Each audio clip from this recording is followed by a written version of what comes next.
Good morning, everyone. Welcome to First Universalist Church. It is so good to see each and every one of you who are here on this cold morning, and good to be with all of you who are online as well. It's good to be together all of the ways that we can be. My name's Jen Crow. I'm one of your ministers here at church. I use she, her pronouns. And the song we just sang together, Blue Boat Home, is by Peter Mayer, who will be performing here in concert on January 25th. So, yes. So, check it out. Come join us. It's going to be an amazing concert and opportunity to connect with not just him, but also with J.D. Stillwater, and to kind of know our place in the larger cosmology of things. So please buy your tickets. Come join us. It's going to be a blast. This morning, it is a joy to be leading worship with Dr. Glenn Thomas, with Reverend Ashley, with huge gratitude always to John and Olu on sound and tech for making things work, for everybody, our ushers and greeters, for everyone who cares for this space, makes it beautiful so that all of us can be here together.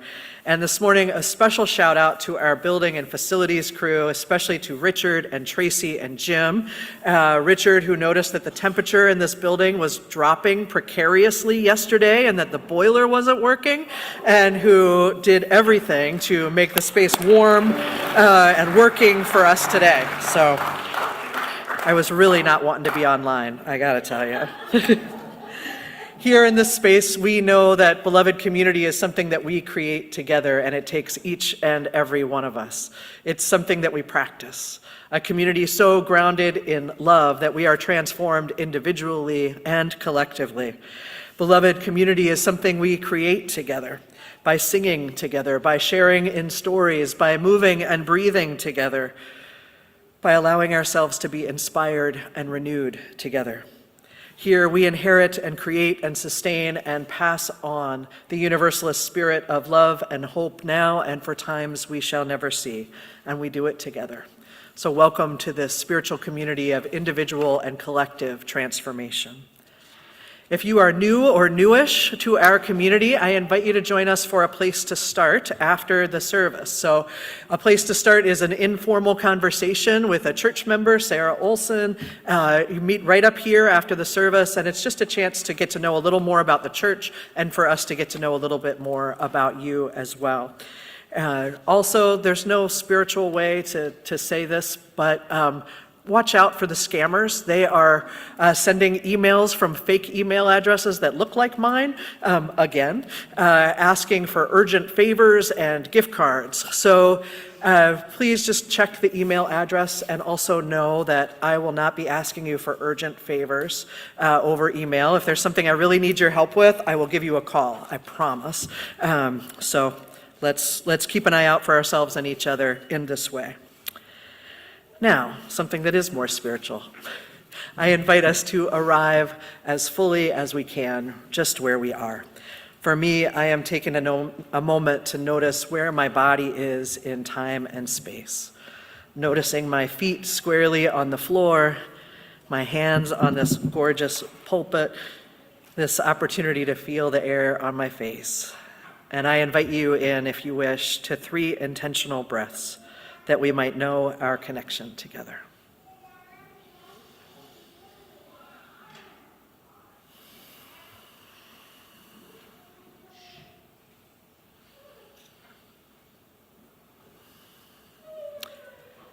In this space of connection and care, we are grateful for each other and for all of the sounds of life.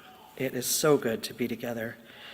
And in this space, we remember the hopes and promises that keep us together. And I invite you to join with me in saying the words for lighting our chalice, if you wish. Love is the spirit of this church, and service is its law. This is our great covenant, to dwell together in peace, to seek the truth in love, and to help one another. I was supposed to tell the story, and I remember a lot of the details, but I cannot for the life of me remember the names of the people in the story. But of course you remember.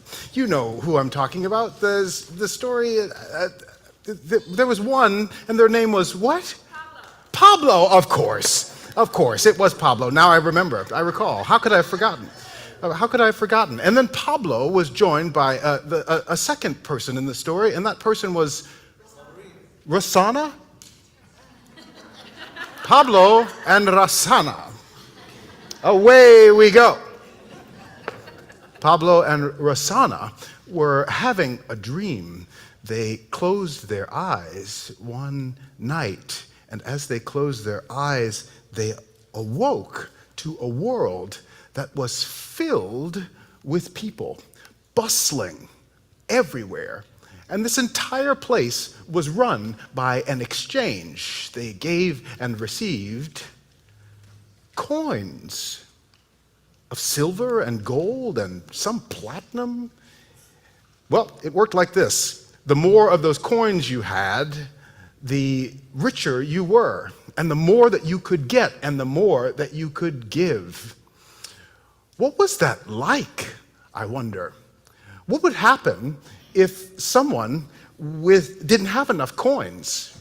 How would you get your meals? How would you get your food? What would happen? What would you do? What would Pablo do? Huh? Ask for help. Okay, that's an option. Yeah. What else would you do?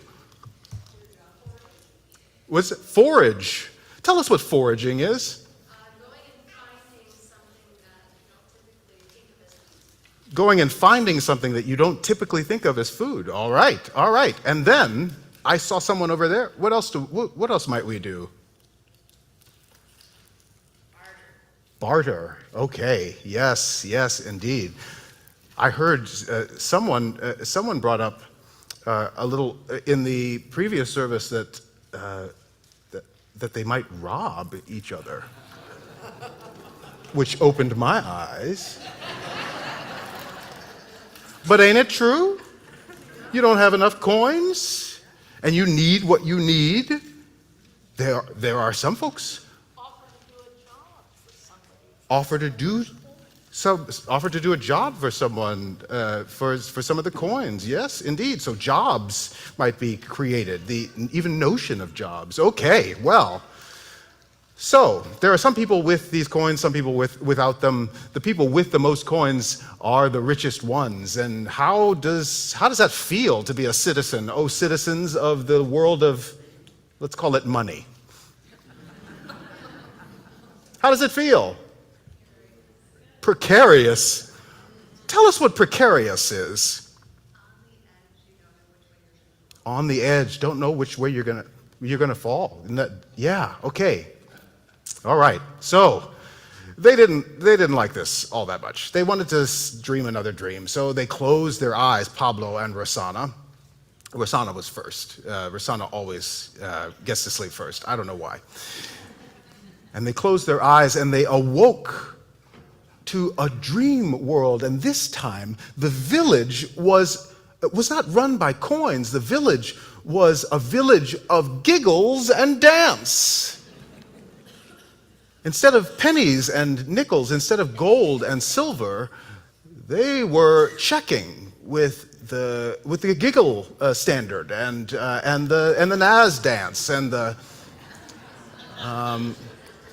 electric slide industrial average.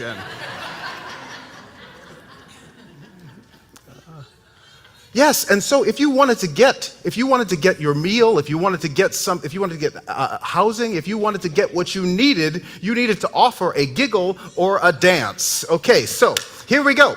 All right, so the richest people are the ones who could do a giggle or a dance the most. Okay, yeah, we need some rich people in here.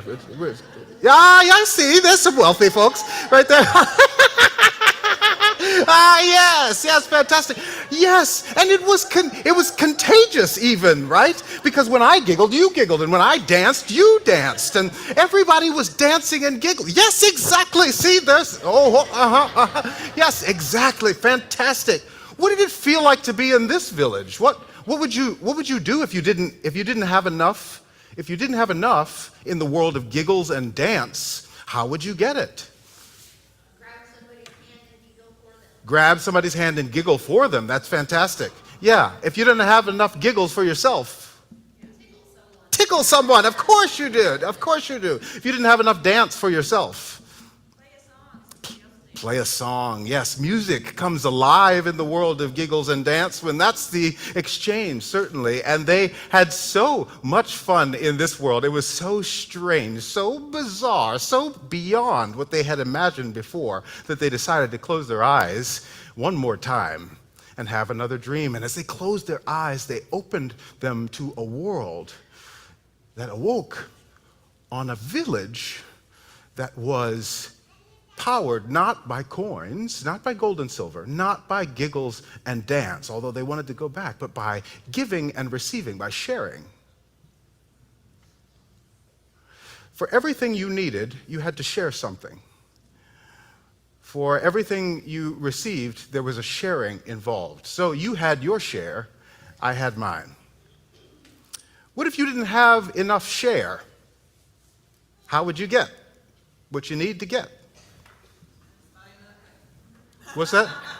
Buy nothing. Okay. That's a little tough if you want to eat. What's that? Ask for more. Oh, yes, because the world is powered by sharing, isn't it? Yeah. What happens in a world where the richest people are the people who share the most? Yeah, it's a lovely world, perhaps. Yeah. There is abundance. Yeah. Tell me what abundance means. To have plenty for everyone. Yeah. What's it feel like, oh citizens of the world of sharing?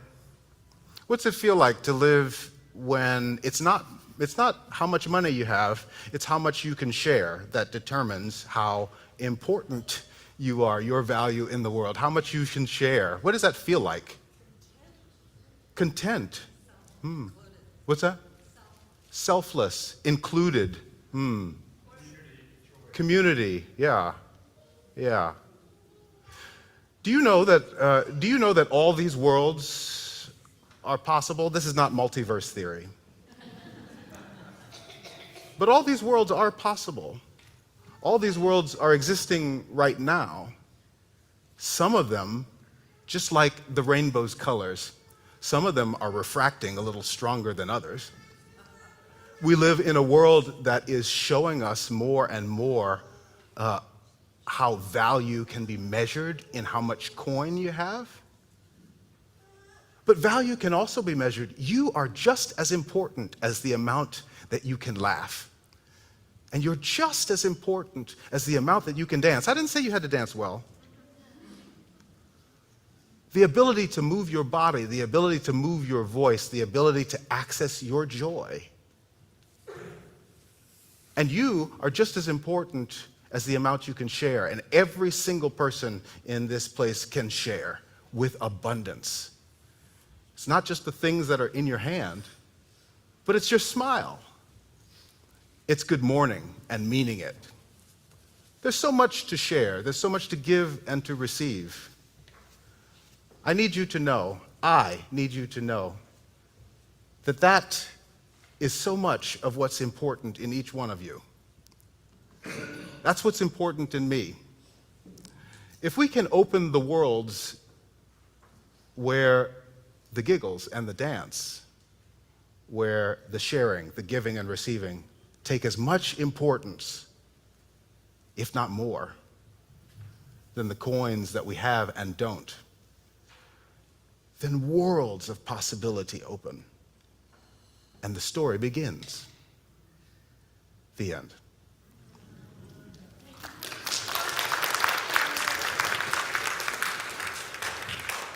You were able to remember the names. We could build this story together. It's good to be all together in one community, and it is also good to be in spaces that are made just for us. So in just a moment, our children and youth will make their way to spaces made just for them if they wish, and they will carry the light of this community with them wherever they go. So I would like to invite our lantern bearer to come forward so that the light from our chalice and this larger community of us being all together can go with them and guide them. Way to go. And for those who are Ta-da! Yes. The lantern will lead the way, the light of community, and then our flag bearer for kindergarten and first grade. Kindergartners and first graders, you can join your flag bearer. Second and third graders can head out with their flag bearer. Fourth and fifth graders with theirs.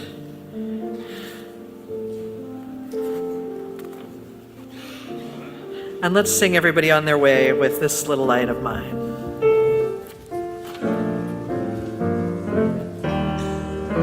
This little light of mine, I'm gonna let it shine.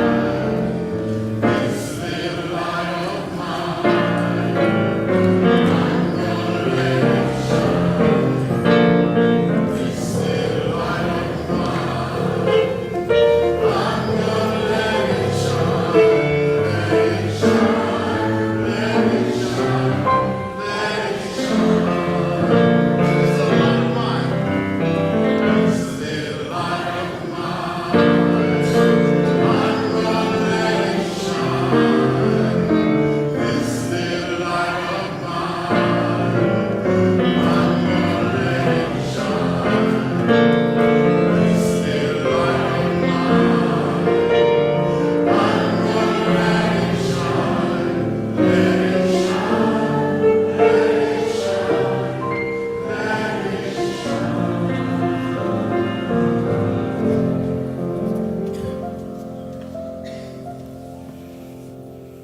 Good morning, beloveds. My name is Ashley. I'm one of the ministers among you, and in the tradition of UU Life, we will begin our prayer time with a citation. Oh, come on, people, that was funny. It's from Braiding Sweetgrass. It's not an old white guy. This is from Robin Wall Kimmerer. It's funny how the nature of an object, let's say a pair of socks, is so changed by the way it has come into your hands as a gift or as a commodity. The pair of wool socks that I buy at the store, red and gray striped, are warm and cozy. I might feel grateful for the sheep that made the wool and the worker who ran the knitting machine. I hope so. But I have no inherent obligation to those socks as a commodity, as private property. There is no bond beyond the politely exchanged thank yous with the clerk. I have paid for them, and our reciprocity ended the minute I handed her the money. The exchange ends once parity has been established, an equal exchange. They become my property. I don't write a thank you note to JCPenney. But what if those very same socks, red and gray striped, were knitted by my grandmother and given to me as a gift? That changes everything. A gift creates ongoing relationship. I will write a thank you note. I will take good care of them, and if I am a very gracious grandchild, I'll wear them when she visits, even if I don't like them. When it's her birthday, I will surely make her a gift in return. As the scholar and writer Lewis Hyde notes, it is the cardinal difference between gift and commodity exchange that a gift establishes a feeling bond between two people. As Kimmerer continues, as gifts move, their value increases with the passage. The more something is shared, the greater its value becomes, and the larger the web of relationships. In our time of prayer today, let us feel our way into that web of relationships by holding in our hearts an image of a gift we received over the last holiday season. I'm thinking of a candle holder my kid picked out for me that looks like a pink disco ball. It's something I never would have chosen for myself. But it's a living symbol of her spirit and her love for me. Sit with the image of a gift you received. Let your heart wander from the thing to the person who gave it to you, to the web of relationship holding you always. How many relationships are held in each of our hearts in this room, in all the rooms where people are joining us to watch this service? The constellation is staggeringly huge. May we trust that abundance of love to hold us now as we lift up our prayers, another kind of gift, into this circle of relationship. These are gifts that also establish and sustain our feeling bond among us. The circle is open now. You may speak your prayers aloud into this space or type them in the chat online, and we will respond to honor each one of those gifts with the words, "You are not alone.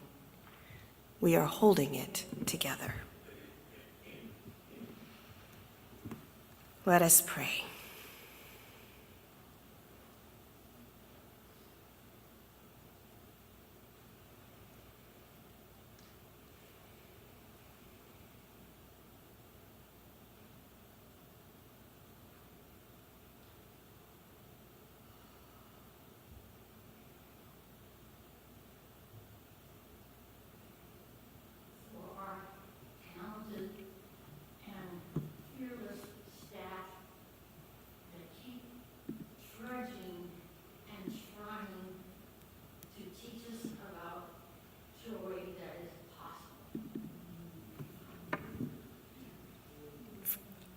It's awkward to repeat that, but Robin, for all of our staff and for all the ways we are teaching each other joy, you are not alone.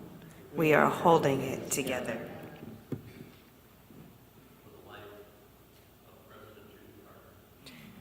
For the life of President Jimmy Carter, you are not alone. We are holding it together.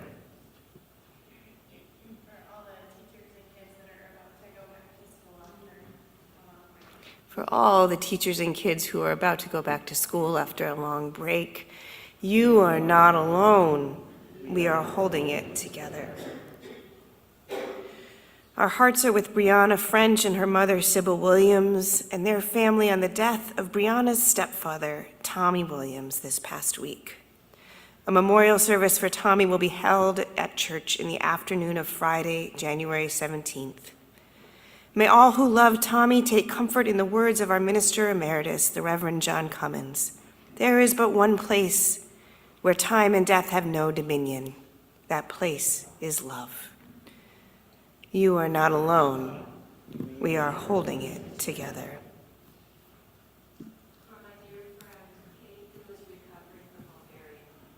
For Kate, who is recovering from ovarian cancer, you are not alone. We are holding it together. For Tom and his medical issues and Joel with brain cancer, you are not alone. We are holding it together. For Marie's new dog, Brody, who keeps getting cold and is snuggled up right now with her at home, you are not alone. We are holding it together.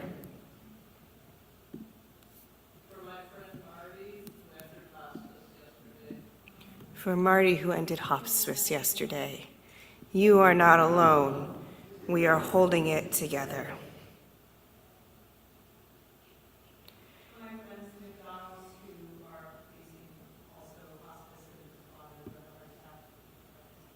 For your friends whose father is also now facing hospice, you are not alone. We are holding it together. For Nicole, asking for prayers as her mom's transplant team meets on Monday to decide whether she qualifies for another transplant. Either way, the road ahead won't be easy for her or her family. For her whole family in this time of discernment for future care, You are not alone. We are holding it together.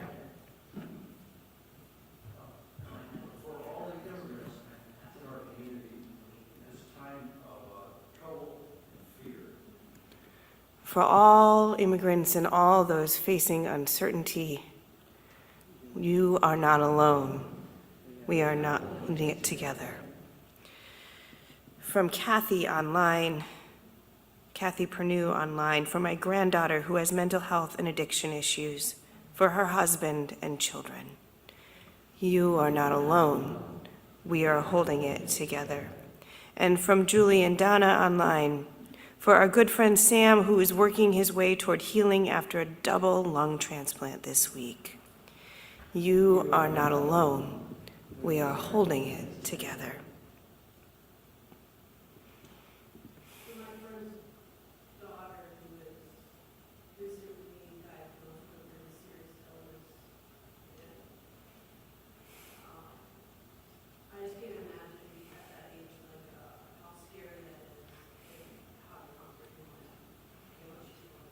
For your friend's daughter recently diagnosed with a serious illness. You are not alone. We are holding it together.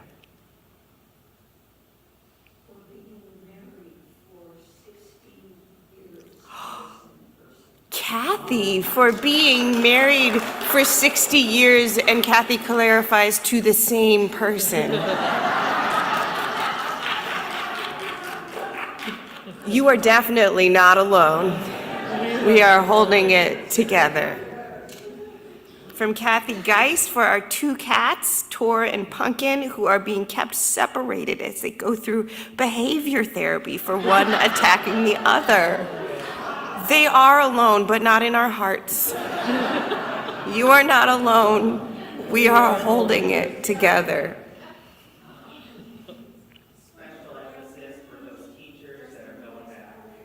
Bonus round prayers for the teachers who are going back. You are not alone. We are holding it together.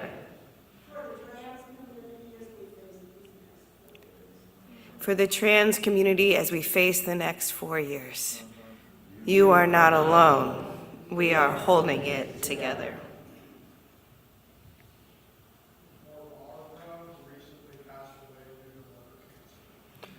For Barbara, who recently passed away due to liver cancer. You are not alone. We are holding it together.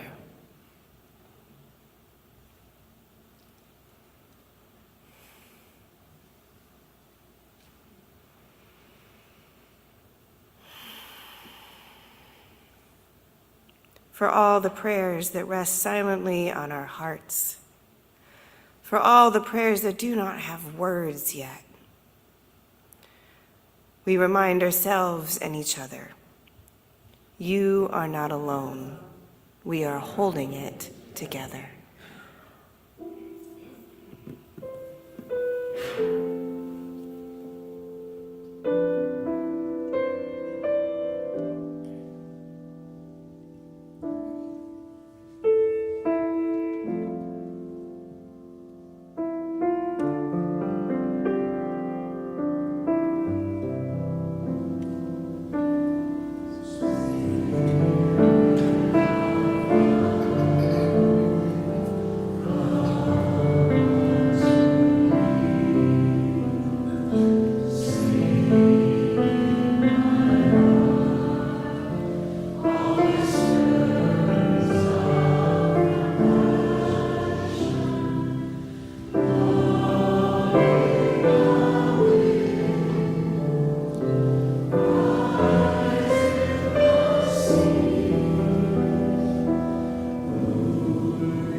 Now is the time when we give gifts instead of just receiving them.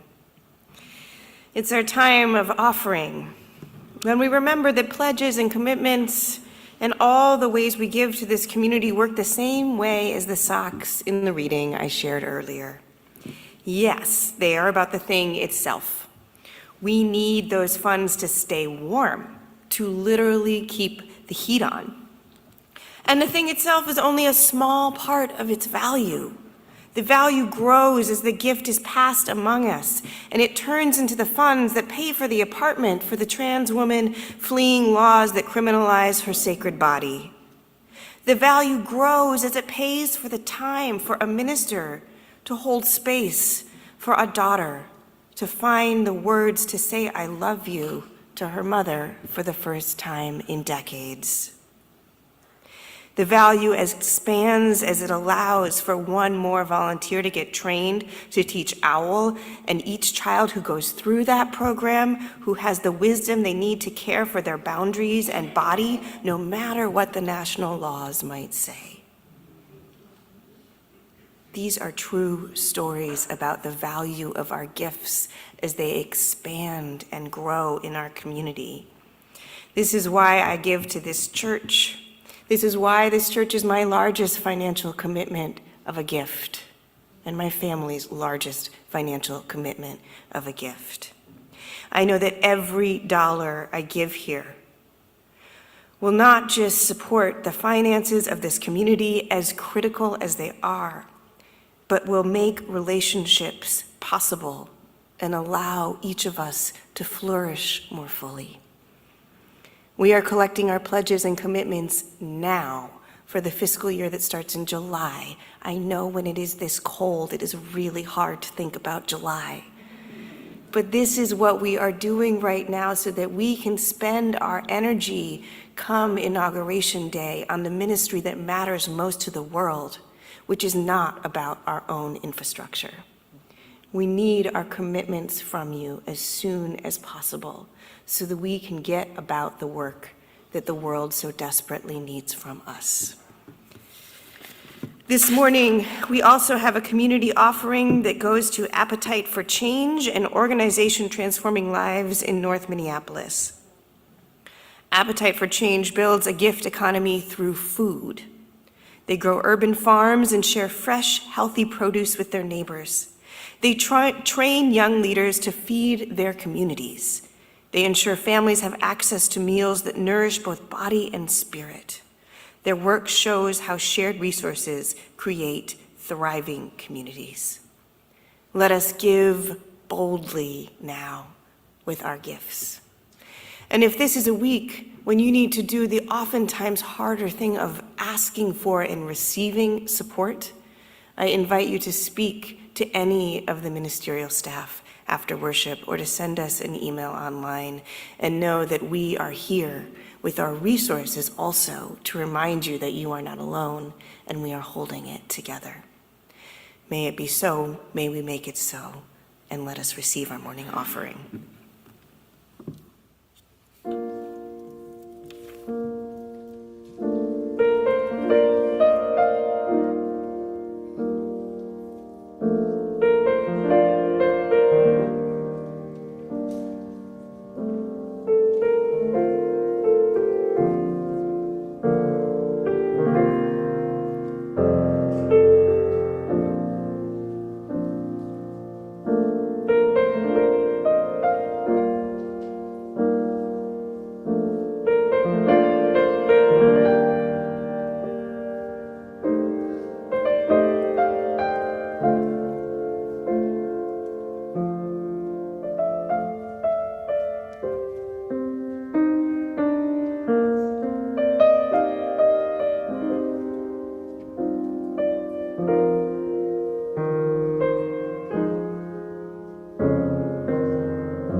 Our reading this morning comes from Thich Nhat Hanh, the Vietnamese Buddhist monk and peace activist, author, poet, teacher.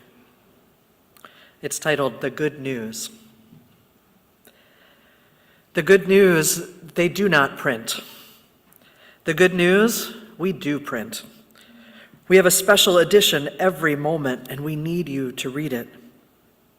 The good news is that you are alive, that the linden tree is still there, standing firm in the harsh winter. The good news is that you have wonderful eyes to touch the blue sky. The good news is that your child is there before you and your arms are available. Hugging is possible. They only print what is wrong. Look at each of our special editions. We always offer the things that are not wrong. We want you to benefit from them and help protect them. The dandelion is there by the sidewalk, smiling its wondrous smile, singing the song of eternity. Listen, you have ears that can hear it. Bow your head, listen to it. Leave behind the world of sorrow, of preoccupation, and get free. The latest good news is that you can do it.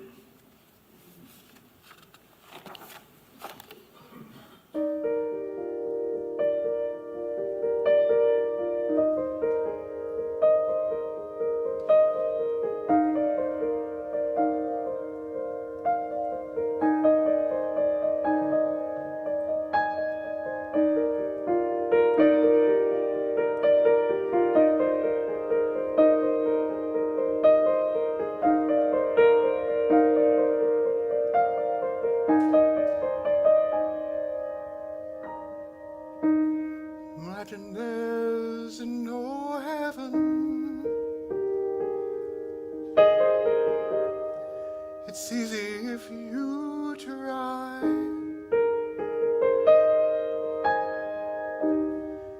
No hell below us. Above us only sky. Imagine all the people living for today.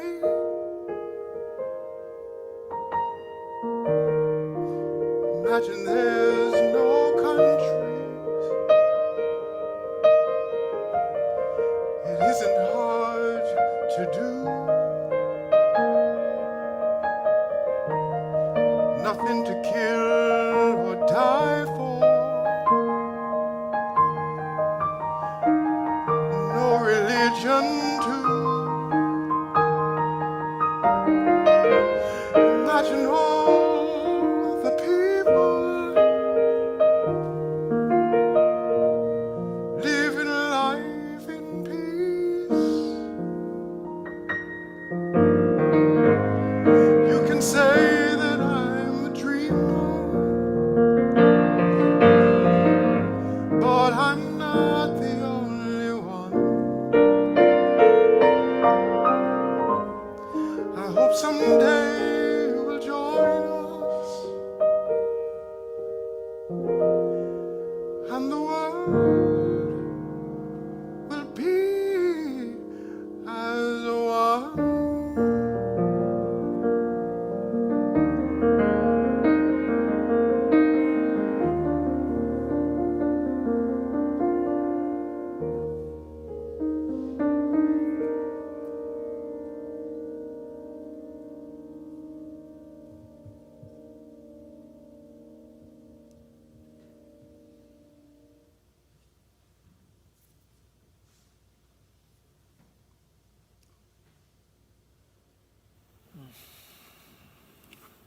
So much gratitude.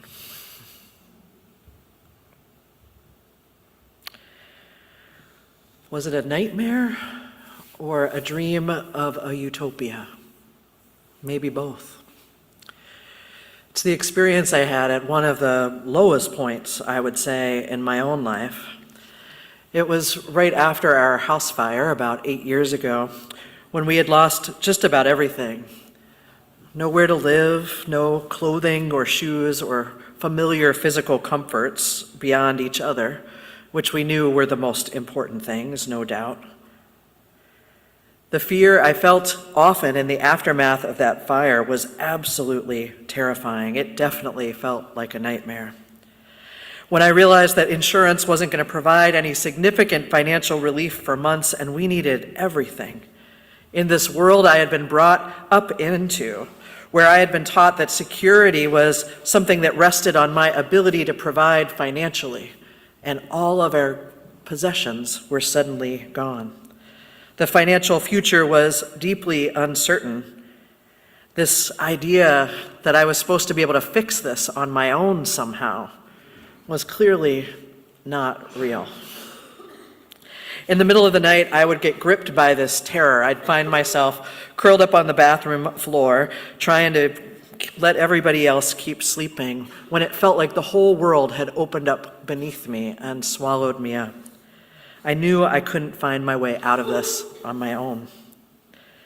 I found that the only thing that helped me to calm down was breathing, this deep, intentional breathing. And then once I could catch my breath again, I would make myself look around at reality, take myself out of the fear and into what was real. I was in a bathroom. I was in a house. My family was there too. In fact, from the moment that the fire happened, we had been taken care of. The fire department arrived with special skills. They knew how to do something we didn't know how to do. They offered us advice and skills that we needed. Friends came in the middle of the night and took us in for weeks. Things poured in that we needed: clothes, toys, shoes, practical, emotional, spiritual support. All of it arrived. I know this is not how it is for everyone. I know that it isn't how it's always been for me. But in that moment, I was able to look around at what was real, that there was, in fact, enough. It wasn't in the way I was used to. It wasn't in a way that I had created all for myself. But there was more than enough for me and for my family. There was this insurance adjuster who would come by the house who I grew to really, really dislike. I've really disliked this person in ways that have required a lot of spiritual work on my part in the years since, I will say, but even this guy said something positive that has stuck with me. He said, "I've never seen anybody with more support, with more people willing to help." Even that guy. I know that experiences like this don't happen all the time, like I said. And honestly, I had never had an experience quite like this up to that point, and I really hope never to have one again. But it caused a serious spiritual shift inside of me. These things that I've preached about and talked about, that I'd experienced in smaller ways, I now knew in my bones in a deep, deep way. There would be enough. That when we can share what we have, we would have enough. That relationships are what matter most. Relationships are what keep me and us knit into this world, into the web of life. And it is our relationships that are going to be the most important thing always. Now, this way of living, of sharing what we have with each other when we need it, of sharing the abundance that we have when we can, of asking for help when we need it. This is not a new way of being at all, and it doesn't apply only to crisis times, though we are certainly in a crisis ecologically, and I would say spiritually and relationally right now. These ways of being are possible, where the gift is kept in motion, where the common good is essential to the individual good, where each person shares what they can, where survival depends on all of us working together, where flourishing is mutual. These ways of being are possible. I struggled to believe in it there in that deep crisis moment for me, but when I could settle my breathing and look around at what was real, it was right there and accessible. This is the way that the natural world has sustained itself for eons.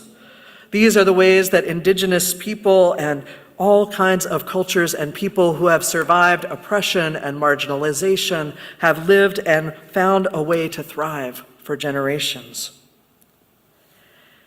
In these quieter days after the holidays, I have been allowing myself to savor a small book by the indigenous scientist Robin Wall Kimmerer. The book is called The Serviceberry. It's about abundance and reciprocity in the natural world. It is rich, so rich with ideas and teachings. In it, she talks about this practice that we can adopt of observing the natural world and learning from it. That we can, in fact, align our ways of being as humans in ways that mimic biomimicry, the natural world, in ways that align with natural principles instead of running against them. We're making this turn together into the month of January here at church and in our lives, and our worship theme this month focuses in on how we might practice beloved community by fostering our connection with and care for and action on behalf of Earth's environment and all of life. And I name this because this is a countercultural way of being, to foster our connection with, to know ourselves a part of the natural world, not separate from, not the rulers over, not the owners of, but deeply interconnected with the natural world, with all of life. Leah Penniman, the author of the book Farming While Black, invites us to think about the idea that we are, in fact, the younger siblings in the world, younger siblings to our elder siblings, the mountains, the soil, the air, the plants, the animals. How might we change the way that we orient ourselves, turning ourselves for wisdom to the elder siblings, to the ways of being of the natural world? I mention this because I think these ways of being are available to us. They are right there if we can breathe and stop and look around at what is true and what is real. But it can take a lot to get us to that place. It's a big deal to push away from everything we have been taught in American culture and society, this idea that things are things, that trees and earth and air and water are things for us to own, commodities to have, not gifts that come to us unearned and unasked for, and maybe even undeserved. There is another way. It is right here under our feet, around us, in the air that we breathe, where our relationships matter more than money, where our interconnection is essential. In her book, The Serviceberry, Kimmerer shares a story from another book by Lewis Hyde, The Gift.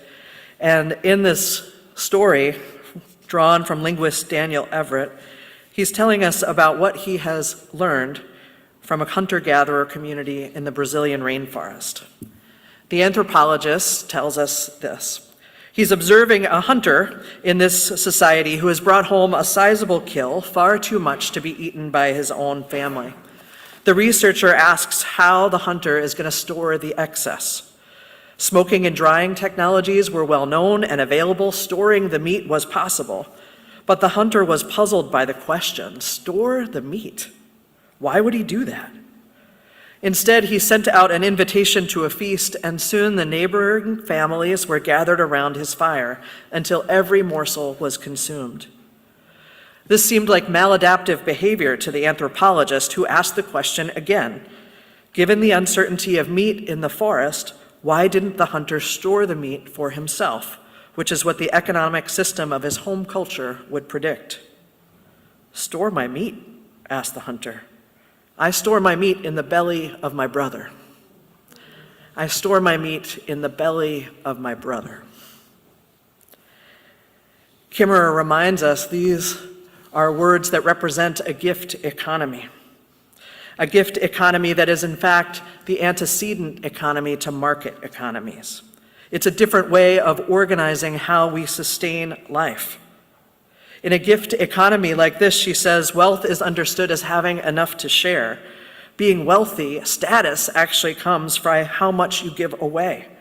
The currency in a gift economy like this is relationship expressed as gratitude, gratitude in action, not just word, not just feeling, but in the way we behave. A gift economy like this nurtures communal bonds, enhances mutual well-being. In an economy like this, the economic unit is we, not I. All flourishing is mutual. There is so much to be learned from the natural world, from indigenous cultures, from people who have found and have actually created ways of living and being that have lasted for generations and generations, far longer than what we experience in America as the predominant culture. It's important, especially as folks in this culture we are in right now that is extractive by nature, to understand how we approach learning from indigenous cultures or from the natural world when we have, so many of us, been taught to extract, to culturally appropriate. The author and activist, indigenous author and activist Winona LaDuke, when asked about how it is I say me as a white person, we as folks in America too, might learn from indigenous cultures and the natural world and practice some of those ways of being without culturally appropriating it. She says the first thing you have to do is be the spiritual beings that you are. Be the spiritual beings that you are. Take yourself to the river, she said. If you are in Minnesota, she says there are 22 of them. Find them on the map, go to each and every one of them and pray there. Pray at the river. Then express yourself in the action of gratitude, mutual responsibility and care for the earth and its natural gifts to us. Be the spiritual beings we are. Pray, express gratitude in action. We've talked a lot here about how love is an action word, love as a verb, the bell hooks kind of love that's more about what we do than about what we say or how we're feeling in our heart. I wonder about what happens if we take gratitude on that way too. Appreciation for these unearned, undeserved, unasked for gifts that are abundant all around us, the beautiful sky, the trees, the earth, the air, the water, all of these things that sustain us that we had nothing to do with creating. What if we understood these as the grace, the gift that they are, and treated them with mutual respect and care? And gratitude became our action. As we learn from other cultures, it is important that we learn about our own as well. That we look at it with reality. And sometimes for me, when I look at this American culture, when I look at Western cultures, and I see what it really is, it's that same feeling I would get in the middle of the night on the bathroom floor after the fire, where it feels like the whole world is opened up and swallowed me in it into a problem too big for me to do anything about on my own. It's the same kind of fear. When I look around and see the truth, when I know that we are living in a time when so much of the natural world has been defined as commodity, as thing, where we've lost our relationship with it. Where we're living in a world where I know there are enough calories to go around for everyone, and yet people are starving. When I look at the reality of the food system in the United States, and I learn again from Leah Penniman, who talks about how our food system, and by extension our entire economy in the West, these are her words, is based on the exploitation of land and labor, full stop. She tells us if we look at reality, if we look at the current situation in the US, 98% of the value of arable land is white-owned. 95% of the acres are white-owned. The people who farm the land are over 85% people of color, and most of them are not protected under the Fair Labor Standards Act. Only 2.5% of farms in the US are controlled by people of color. She tells us our Black and brown folks are going hungry and suffering from diet-related illness at disproportionate rates. At every stage, she says, you see this monster of racial capitalism eating the essential workers, literally. Racial capitalism eating the essential workers, turning people and land into profit. I go back to author and activist Winona LaDuke. She has coined this phrase called Wendigo economics. In the Potawatomi culture, there is a story, many stories, about the Wendigo, a monster that starts off as human, but who is made ill because of selfishness, of hoarding, of taking more than they need. This human turns into a monster, into a literal cannibal monster, gobbling up everything around it, spiritually and physically sick, and wreaking havoc. Winona LaDuke talks about the economic system of the United States as Wendigo economics, where literally the economic system and each of us as people are becoming ill because we are cannibals, gobbling up too much, more than we need, and becoming sick spiritually and physically in the process. And also in the process, killing what we love, the natural world of which we are a part. These ways of being, they don't have to be this way for us. We can choose to act differently. We can choose to undergird our lives with different first principles. Principles of abundance and sharing. Principles of joy and mutual flourishing. Principles that guide us to different actions. It will require us doing it together. It is very hard to be countercultural alone. I think a lot of us know that. It helps to do it together. It helps to remind ourselves and inspire ourselves and each other into the actions we know we need to take. And when those Wendigo feelings come up, LaDuke tells us, notice and push away and start again. I know we want to live in a different kind of world, a world where all of our flourishing is mutual, where we know and act like we are inextricably bound up with one another because we are. We will do this by acting in smaller, close-knit, local communities. We will do this together. We'll extract ourselves from the Wendigo economy by knitting ourselves into intentional communities in our lives, communities that address our true physical and spiritual needs for belonging, for purpose, for mutuality, for relationships, for the experience of living and being enough together.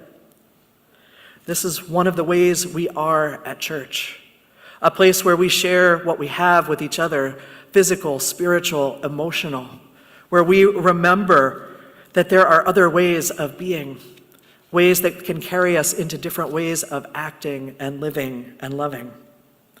We too can store our harvest in the belly of our siblings. We can do this. And trust me, we will feel better when we do. The key, Winona LaDuke says, is not to get all twirled up, to get out of globalization and into localization. She says everybody's got their little part. Everybody's got their part. You just have to go. You just have to start. I look out there, she says, and I know that some sister is working on prison abolition, and I'm right with her. I'm working on getting rid of slavery of Mother Earth, she says. It's the same thing. It's wrapped up together, right?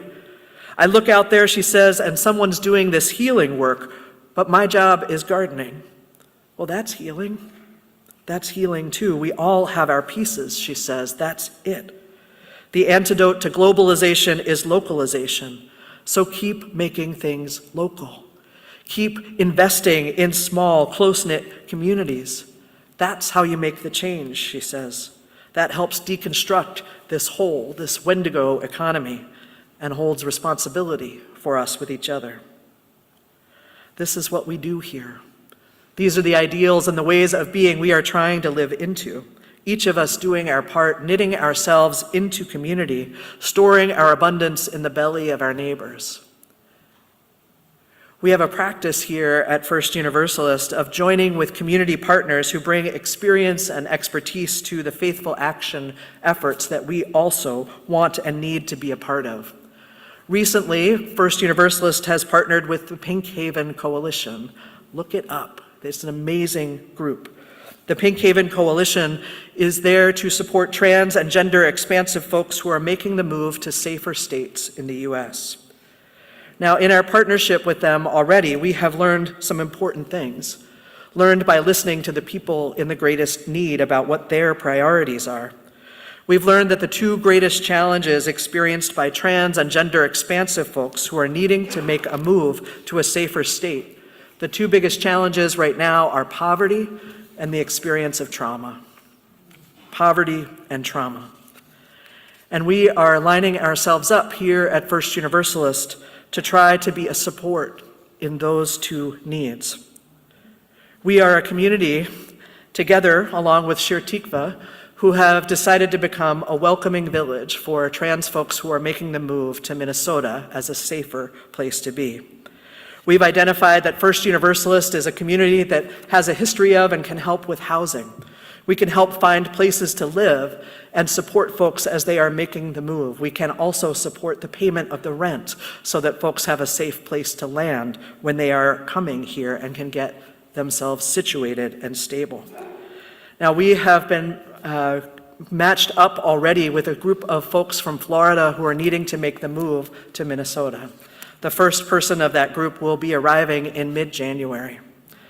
Thanks to the relationship we've developed with the landlord across the alley, we have access to a studio apartment there that First Universalist will be paying the rent on so that this person can arrive and get stabilized in a safe place. Shir Tikva is going to assist too with helping to navigate the systems once this person arrives. How do you do legal name changes? How do you get a new driver's license? How do you get situated here? All of those pieces. Together, we are going to be a welcoming village, a community to enter into as much as this person wants to, where they get to experience themselves as deserving of love and safety and care and well-being. I am so grateful that we are a part of this work together, that we can actually practice what we preach, that we can act locally, acting with individuals making real change, storing our harvest in the belly of our siblings. This is the work of the church. This is our spiritual work. I invite us to be in it, to extract ourselves from this Wendigo economy that is killing all of us, and instead to be a part of something that is healing, that creates abundance and community. I turn again to Winona LaDuke. In an interview, she said, there's no perfect plan, but there is a good enough plan. Here's what you do. You take a deep breath, you grab the hand of your pal, and you go through the portal. You start. You just start. Let's do that together. Amen.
May love move freely among us and beyond these walls.